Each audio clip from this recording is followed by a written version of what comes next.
أولويات. وين واحد من هاد المناضلين هادو؟ وين وسيط انا مسؤول عليهم هادو؟ وين وسيط بيني وبينه؟ نهضر انا وما يهضروش عندك انت 100,000. شوفوا لنا الصيغه سيد الرئيس، شوف لنا الصيغه، خبراء يلقاو لنا الصيغه. هذا المشطوب فوتوا على الخبره الطبيه اللي كان يستاهل. مريض وعنده عجز من حقه يديه، اعطيه مرتب شهري، اعطيه يروح يعيش ويقول انا تعبت على البلاد ما دز لي. الكرام، نحن مطالبنا بالنسبه للمشطوبين هي التسويه. هذه الفئات راح تطلب بالتسويه، تطلب بالتسويه ان شاء الله. ورئيس الجمهورية عبد المجيد تبون إن شاء الله سيستجيب لندائهم ويفي بوعوده التي التزم بها وقطعها على نفسه منذ الحملة الانتخابية الأولى، وها هو يؤكدها في الحملة الانتخابية الثانية. قال اللي عنده حق العادلة مقابل الأيام والسنوات اللي بغيناها في الميدان لمكافحة هذه الفئات. راها طالب رئيس الجمهورية عبد المجيد تبون بالتسوية، والتسوية يجب يكون إن شاء الله بإذن الله عز وجل. الإرهاب رانا ما كناش نحبسوا على الشواطئ، رانا ما كناش قاعدين على كراسة وزور، رانا كنا مضيعين الموت 100 يوم. كاين فئة قليلة، ما نقولش كامل المتقاعدين، كاين فئة قليلة حولت المفصولين محاربي العشرية السوداء. هذه الرسالة راها وصلت إن شاء الله لرئيس الجمهورية عبد المجيد تبون، والمرة هذه إن شاء الله التسوية آلية بإذن الله عز وجل. قضية تسوية ملف جنود العشرية السوداء في الجزائر من القضايا الحساسة التي يهتم بها الكثير، خاصة أولئك الذين شاركوا في الدفاع عن الوطن خلال فترة الإرهاب في التسعينيات.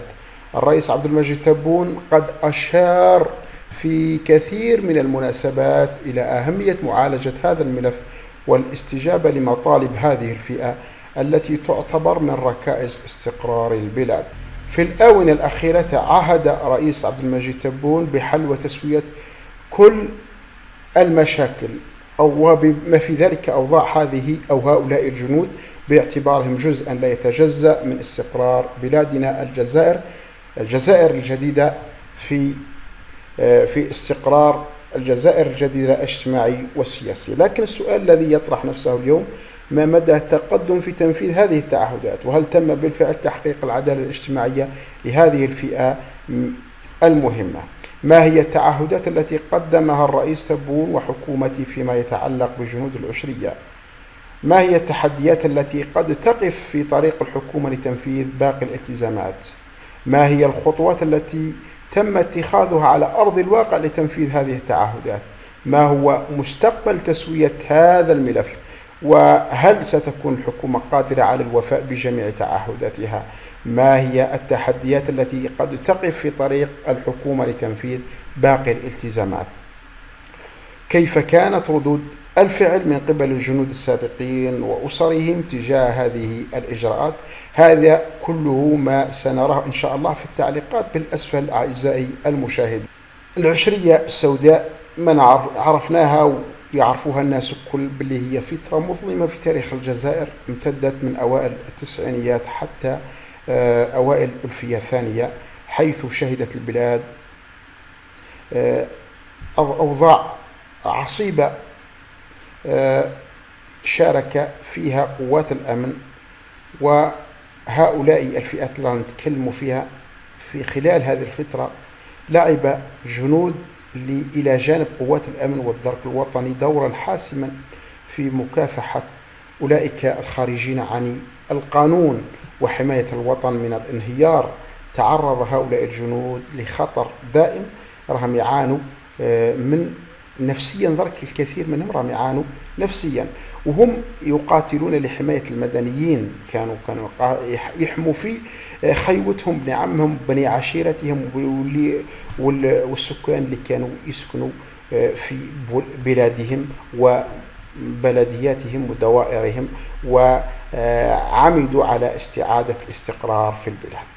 بالنسبة للذاكرة الوطنية، هذا الملف جزء من الإرث الوطني يعتبر ضرب جزء كبير من الإرث الوطني والتضحيات اللي قد قدمت من أجل الحفاظ على وحدة البلاد. من هنا تسوية أوضاع الجنود العشرية السوداء نعتبرها واجب وطني ورد للجميل تجاه من ضحوا بحياتهم واستقرارهم الشخصي من أجل أمن. السلام عليكم ورحمة الله تعالى وبركاته. أعزائي الكرام، نريد معرفة قيم X الحقيقية التي تجعل 8 قوة X زائد 4 قوة X يساوي 36. نأتي إلى 8. 8 هي عبارة عن 2 أس 3 كما تلاحظون. 4 هي 2 أس 2. انطلاقا من هذا لو نضع هو 8 قوة X زائد 4 قوة X، إذن يساوي 2 أس 3 X زائد 2 أس 2 X. لماذا؟ لأن عندنا أس N أس M هو من خواص الأسس، يساوي لنا أس N مضروب في M. باستخدام هذا الخاصية نجد هكذا. إذن الطرف الأول هذا نعوضه بما يساويه، هو 2 أس 3 X زائد 2 أس 2 X تساوي 36. خليناها كما هي. نأتي إلى هكذا 2 أس 3 X هو 2 أس X هو 3 زائد 2 أس 2 X هو 2 أس X الكل أس 2. بتطبيق هذه الخاصية اللي تكلمنا عليها سابقا يساوي 36. بوضع 2 أس X يساوي Y نحصل على هذه المعادلة الجديدة اللي هي عبارة عن Y مكعب زائد Y مربع يساوي 36. لاحظ بالملاحظة فقط 3 أس 3 زائد 3 أس 2 يساوي 36، بمعنى أن 3 حل خاص. عندئذ نستطيع كتابة Y مكعب ناقص 3 Y مربع زائد Y مربع ناقص 3 مربع يساوي الصفر. إذن أعزائي المشاهد، توصلنا إلى أن Y مكعب ناقص 3 أس 3 زائد Y مربع ناقص 3 أس 2 يساوي الصفر. بمعنى لما نقوم بتحليل هذين العبارتين نجد Y ناقص 3 مضروب في Y مربع زائد 3 Y زائد 9. هذا تحليل Y مكعب ناقص 3 مكعب. التحليل نتاعها هذا هو كما تلاحظون، هذا هو التحليل نتاعه. هذا نزيد هذه زائد هذا عبارة عن فرق مربعين اللي هو Y ناقص 3 مضروبة في Y زائد 3 يساوي الصفر.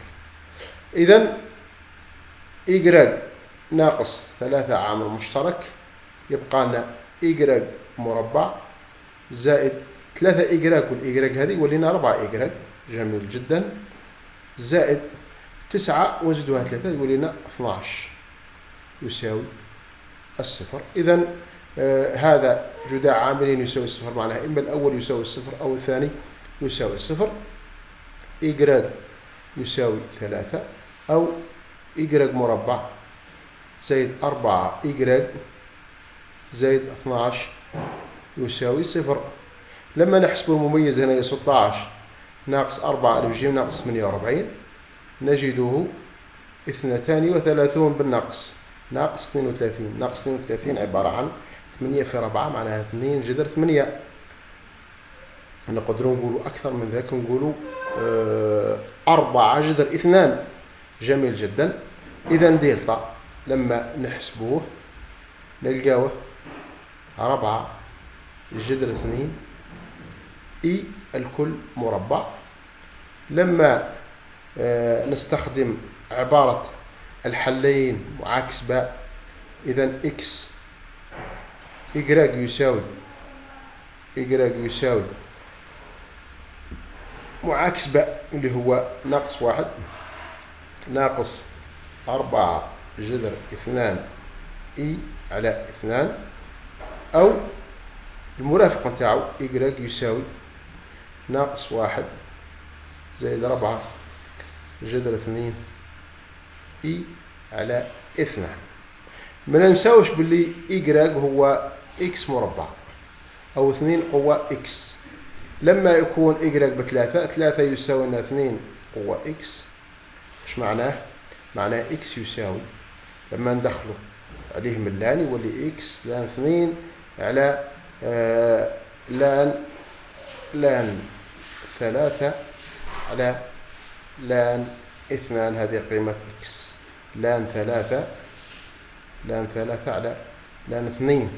لما نكون نبحث عن مجموعة الأعداد أو مجموعة الحدود في مجموعة الأعداد المركبة للمعادلة المعطاة ما ننسواش اللي هي 8 أس إكس زائد 4 أس إكس يساوي 36.